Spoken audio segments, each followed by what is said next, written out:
সে আমাকে তার ঘৃণার খেলা দেখাতে লাগল। আমি বললাম, তোমার সীমার মধ্যে থেকো, আমি তোমার গোলাম না। ছেলেটি আমার কথা শুনে নিজেকে সঙ্গত করল। কিছুক্ষণ পর সে বলল, তুমি বসো, আমি চা বানাচ্ছি। সে চা নিয়ে এলো। আমি জানতাম না সে কে, কিন্তু তাকে বিশ্বাস করতে শুরু করেছিলাম অবশেষে।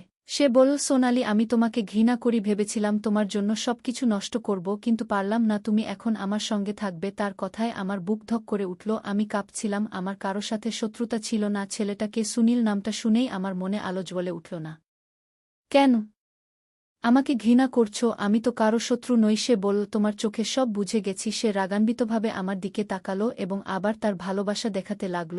আমি নিজেকে সমর্থন করার চেষ্টা করলাম। রাত হয়ে আসছিল, আমি চিন্তিত ছিলাম। পরিবারের সবাই আমাকে খুঁজছে। আমি বললাম, দেখো, আমাকে ছেড়ে দাও, মা খুব কাঁদছে। আমার ভাই নিশ্চয়ই ভীষণ চিন্তিত। সে রেগে গিয়ে বলল, তোমার কি মনে হয় আমি অন্যের কথা শুনি? আমি বললাম, আমাকে সব বলো, হয়তো আমি সাহায্য করতে পারি। সে বলল, তোমার শরীরেও যে নোংরা রক্ত প্রবাহিত হচ্ছে, আমাকে লাগিও না, নইলে তোমার সম্মান নষ্ট করে দেব। আমি বললাম, আর কি বাদ রাখছ?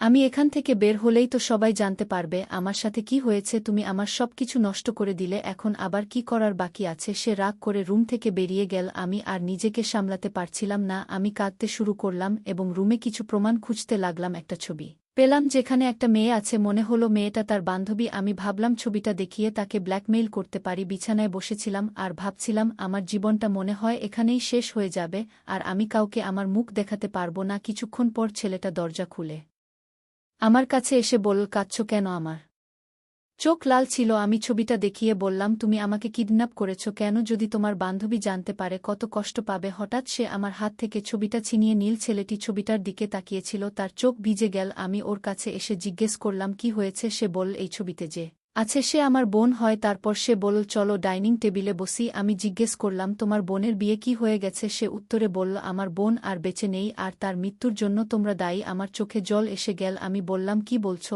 আমি তোমার বোনকে চিনি না, তুমি ভুল বুঝছ।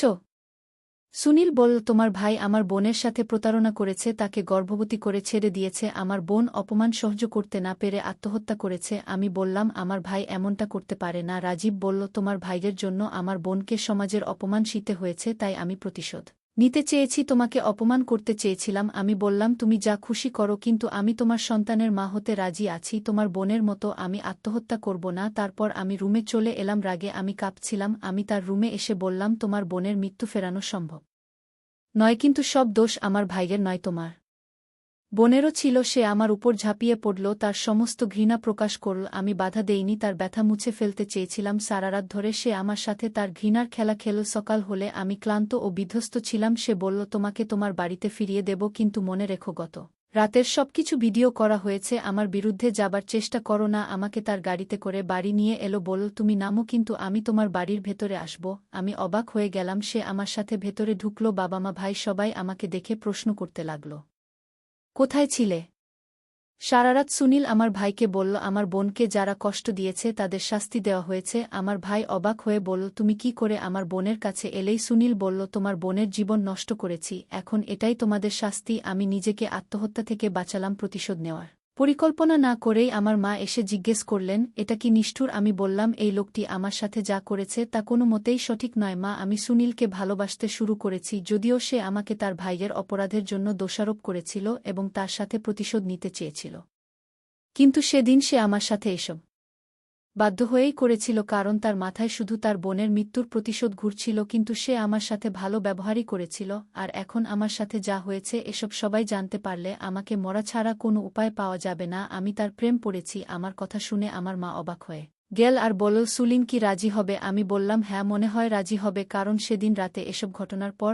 আমি তার চোখে আমার প্রতি ভালোবাসা দেখেছি। তারপর আমার মা বলল, দেখো, তোর যা ভালো মনে হয়। কয়েকদিন পর সুনীল আমাদের বাড়িতে আসলো। আমি তাকে দেখে অবাক হয়ে গেলাম, আর তাকে দেখে কান্না চলে আসলো, আর কাঁদছিলাম। আমার কান্না দেখে সুনীল আমার হাত ধরে বলল, সোনালি, আমিও তোমায় ভালোবাসি, কিন্তু আমার বোনের মৃত্যুর কারণে আমি প্রতিশোধ চেয়েছিলাম। তোমার ভাইয়ের জন্য আমি কষ্ট পেয়েছি, কিন্তু তুমি নির্দোষ। আমার তোমার সাথে এসব কিছু কাজ করা ঠিক হয়নি। আমি এখন বুঝতে পাইতেছি, আমাকে মাফ করে দেওয়ায় তোমার ভাইয়ের প্রতি রাগ আমি তোমার কাছে দেখিয়েছিলাম। আমাকে মাফ করে দেওয়ায় তার চোখে জল ছিল। আমি বললাম, তাহলে এখন কি হবে? সে বলল, আমরা দুজনেই একে অপরকে ভালোবাসি, বাকি শুধু বিয়ে করা। আমরা দুজনেই বাড়ি থেকে বেরিয়ে গেলাম এবং আমার পরিবারের সদস্যরা আমাদের দিকে তাকিয়ে থাকল। এখন আমি খুশি, কারণ যার কারণে আমার জীবনটা নষ্ট হওয়ার পথে ছিল সেই আমার জীবনটা ঠিক করে দিল। আমরা বিয়ে করে চেয়েছিলাম, এখন আমরা একসঙ্গে সুখে সংসার করছি, সে আমাকে অনেক ভালোবাসে। গল্পটা কেমন লাগলো জানাতে ভুলবে না। আরও মজার মজার